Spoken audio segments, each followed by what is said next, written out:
Mails के अंदर issues हैं वो है एजोस्पर्मिया के, जिसके अंदर आपकी मोटेलिटी जो है ना वो जरासीम बिल्कुल ही नहीं बन पा रहे। एन एवोल्यूशन का मामला है, ये एक मेन बड़ी रीजन है जिससे खवातीन औलाद की नेमत से महरूम है। 3 चीज़ों को आप पाउडर बना लें, सब गोल का छिलका ऊपर से उसमें मिक्स कर लें। जिन मर्दों के अंदर जरासीम कम हैं या उनकी मोटेलिटी के इश्यूज हैं, 1 महीना इस्तेमाल करने से उनके जो जर्म्स है वो अल्हम्दुलिल्लाह उनकी तादाद बढ़ जाती है। शादी के बाद हर जोड़े की सबसे बड़ी ख्वाहिश औलाद की नेमत हासिल करना होती है, लेकिन बाज़ औक़ात बेऔलादी एक बड़ा चैलेंज बनकर सामने आती है, जो कि ना सिर्फ ज़हनी, ख़ानदानी और समाजी दबाव का बायस बनती है, बल्कि मियाँ बीवी के रिश्ते पर भी असरअंदाज हो सकती है। बेऔलादी की वजूहात क्या हैं और क्या ये सिर्फ ख़वातीन का मसला है या मर्दों को भी इस चीज़ के अंदर शामिल किया जा सकता है, वो भी बड़ी वजह है।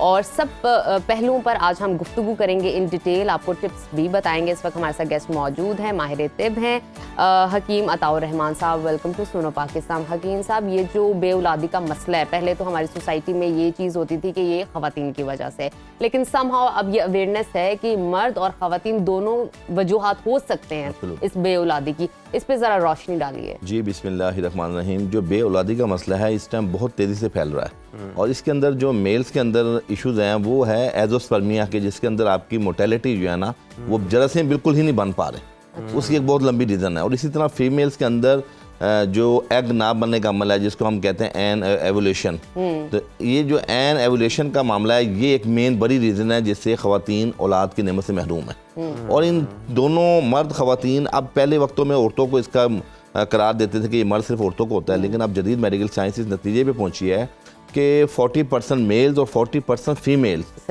इसमें इक्वली जो है ना वो बीमारी में पार्टिसिपेंट इनका है, मुब्तला है। और 20% की reason all over the world अभी तक इसकी सामने नहीं आई क्या रीज़न है। तो ये इसमें जो है ना दोनों का ट्रीटमेंट जो है ना बतरीके एहसन अपने मुआलिज से इसका ज़रूरी है करवाना। अच्छा हकीम साहब, तो इस मसले के हल के लिए हम देख रहे हैं कि बहुत सारी चीज़ें आपके सामने मौजूद हैं, जड़ी बूटियाँ, किस तरह से इनको यूज़ करके इस्तेफादा किया जा सकता है, ज़रा वो भी बता दीजिए। जी, बहैसियत मजमूई अगर आपकी मोटेलिटी के इश्यूज़ हैं, देखें एजोस्पर्मिया में ऑल ओवर द वर्ल्ड इसको ट्रीटमेंट नहीं करते, लेकिन हर्बल के अंदर कुछ अद्वियात ऐसी भी हैं जो एजोस्पर्मिया में भी काम करती हैं। अच्छा। बाकी इसकी रीज़न के अंदर बहुत से फैक्टर्स हैं। सम टाइम ये होता है कि आपके वो मम्स के इश्यूज़ होते हैं, सम टाइम आपको बचपन में कोई इन्फेक्शन ऐसी होती है गनोरिया की, सिफिलिस की, जिससे ये डिजीज़ होती है। सम टाइम आपके जो वेरिकोसील्स के इश्यूज़ होते हैं। अब ये तमाम इश्यूज़ को टेक्निकली डॉक्टर ट्रीट करेगा, लेकिन अगर कोई ऐसा मामला है जिसके अंदर आपके अंदर सिमन्स की मोटेलिटी स्ट्रॉन्ग नहीं हो रही, तो उसके अंदर मर्द के लिए हमारे पास एक कामयाब नुस्खा मौजूद है। वो मैं आपको बताता शेयर कर लूँ।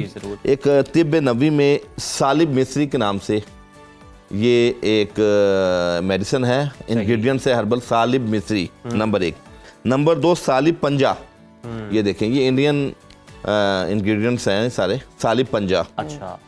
तीसरी चीज़ है ये बनोला के बीज, मगज़ बनोला। ये आपको पता है कपास का डोडा है, उसके अंदर से इसके बीज निकलते हैं, इसको हम कहते हैं मगज़ बनोला। और ये तीनों चीज़ों को हम वज़न लेके पाउडर बना लें और तकरीबन इनके बराबर वज़न आखिर में छिलका इस सब गोल हाथ किस में मिक्स कर लें। तो इसका 1 टेबल स्पून सुबह में इसकी जो मेल है वो खीर बना के इस्तेमाल कर लें। दूध में 1 पाव दूध में 1 टेबल स्पून कर लें, या 8 पाव दूध में 1 टेबल स्पून मिला लें। इससे गोल के छिलके को पाउडर नहीं करना, वो एंड पे साबुत डालना है। इससे गोल को ऐड करते हैं। बाकी 3 चीज़ों को आप पाउडर बना लें और खाली इससे गोल का छिलका ऊपर से उसमें मिक्स कर लें और उसके बाद आप इसकी खीर बना के खाएं। तो जिन मर्दों के अंदर जरासीम कम हैं या उनकी मोटेलिटी के इश्यूज़ हैं, स्लगिश हैं या इमोटाइल हैं, तो अल्हम्दुलिल्लाह 1 महीना इस्तेमाल करने से उनके जो जर्म्स है वो अल्हम्दुलिल्लाह उनकी तादाद बढ़ जाती है और अल्लाह के हुक्म से औलाद जैसी नेमत उन्हें नसीब होती है। बिल्कुल ठीक है। ख़वातीन की जानिब आएंगे कि अब उनके मसाइल पे पहले बात कर लेते हैं और फिर आप उनका हल देखें। ख़वातीन के अंदर भी मसाइल कुछ इस किस्म के हैं। मिसाल के तौर पे सबसे मेन इशू है इर्रेगुलरिटी ऑफ साइकिल। उसके बाद ख़वातीन के अंदर जो सबसे अहम इशू है वो स्ट्रेस का है। जब हमारे माशरे में एक बच्ची की शादी होती है और 1 साल तक उसकी औलाद ना हो, तो उसको डेफिनेटली डॉक्टर से तो रब्ता करना है, लेकिन उस साल के दरमियान जो अजीज़ो कारब उस बच्ची के या उस घर के माशी हालत का नहीं पूछेंगे, लेकिन ये जरूर पूछेंगे कि भाई तुम्हारे औलाद क्यों नहीं हो रही। मैं कहती हूँ आप शादी के अगले हफ्ते से ये मामला शुरू हो जाता है। तो ये चीज़ आपका जो ब्रेन के अंदर कुछ ऐसे सेल्स बनते हैं जो, या कुछ ऐसे हार्मोन्स है आपके फीमेल्स में, एस्ट्रोजन है, प्रोजेस्टेरोन है, जिसके अदम तवाज़ुन की वजह से औरत इस नेमत से महरूम होती है। तो इसको बैलेंस करने के लिए बहैसियत मजमूई 2 नुस्खे मौजूद हैं। एक नुस्खा हमारे पास ये है फल, ये जो है इसका बोर का फल, एक बोर का दरख्त आपने देखा होगा, ये इसका फल है। नंबर 1 ये ले लें। नंबर 2 इसमें हमारे पास है पीपल, पीपल का भी दरख्त होता है, इसका ये फल है नंबर 2। नंबर 3 आपने इसमें लेना है तबाशीर। ये देखें मिश्री की तरह ये चीज़ है, और ये एंटीसेप्टिक भी है, एंटीबायोटिक भी है, एंटी इन्फ्लेमेटरी प्रॉपर्टीज भी हैं। अक्सर लोगों को मुंह में छाले निकल आते हैं, अगर इसका पाउडर सिर्फ ले लिया जाए तबाशीर का और फंगस इन्फेक्शन में भी बड़ा काम करते हैं। तो ये अल्हम्दुलिल्लाह पूरी दुनिया में जब बंदा पाउडर आपने इसका तकरीबन 1/4 ट्वाइस अ डे लेना है छालों में, तो ये बेहतरीन चीज़ है। और जिस्म के अंदर जो आपकी एक्सेस पीएच बढ़ जाती है, एसिड बढ़ जाता है, उसको नॉर्मलाइज करता है। सही। चौथी चीज़ आपके पास है बुरादा, हाथी के दांत का बुरादा। ये भी अद्वियात में इस्तेमाल होता है और ख़वातीन के नस्वानी अमराज के लिए नेमत खुदाबंदी है। 4 आसानी मिल जाते हैं जी, ये सारी चीज़ें आसानी मिल जाती है। और 5वीं चीज़ है छोटी इलायची, जिसको हम लोग इलायची खुद कहते हैं। इन 5 चीज़ों को जो है वो पाउडर बना लें, ठीक है, और 1/2 टीस्पून सुबह, 1/2 टीस्पून शाम इस्तेमाल करें। तो ख़वातीन के जितने भी मसाइल हैं गायनी से रेलिवेंट और कंसीव से रेलिवेंट, अल्लाह के हुक्म से 1 माह के इस्तेमाल से बहैसियत मजमूई, मैंने फिर वो अर्ज़ किया कि टेक्निकली हमने देखना है, अगर ओबेसिटी है उसको भी साथ ट्रीट करना है, अगर पीरियड्स की रेगुलरिटी है उसको भी ट्रीट करना है। ये बहैसियत मजमूई रहम के तबकात को तकवीत देती हैं और हमल करार पाने में बहुत मुआविन साबित होती हैं। अच्छा हकीम साहब, ज़रा ये इस पर भी कमेंट कर दें कि रिवायती हर्बल इलाज के साथ जो जदीद तरीके हैं, जैसे IVF हो गया, डिटेल में नहीं जाते लेकिन बात कर लेते हैं, IVF या हार्मोन थेरेपी, ये करवाई जा सकती है या फिर एक वक्त में एक ही इलाज करवाना बेहतर होता है?